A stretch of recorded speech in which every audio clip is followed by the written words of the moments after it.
Azerbaijan के लिए PIA की बराह रास्त परवाज़ें बहाल हो चुकी हैं। वज़ीर-ए-आज़म शहबाज शरीफ का एक्स पर पैगाम जारी।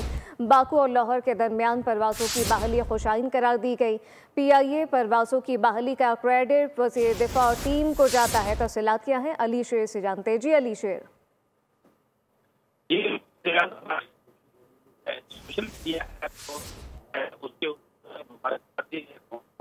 अली शेर, आपकी आवाज़ हम तक सही तरह नहीं पहुंच पा रही, लेकिन अपने नाज़रीन को बताएंगे अज़रबैजान के लिए पीआईए की बराह रास्त परवाज़ें बहाल। वज़ीर-ए-आज़म शहबाज शरीफ का एक्स पर यह पैगाम जारी। बाकू और लाहौर के दरमियान परवाज़ों की बहाली को खुशाइन करार दिया है। पीआईए परवाज़ों की बहाली का क्रेडिट वज़ीर दिफा और टीम को जाता है। जबकि इस मुतालिक आपको बताएं कि ख्वाजा आसिफ और इनकी टीम पीआईए रूट बहाल कराने में कोशा है। सब्सक्राइब करें और बेल दबाएं ताकि कोई खबर रह न जाए।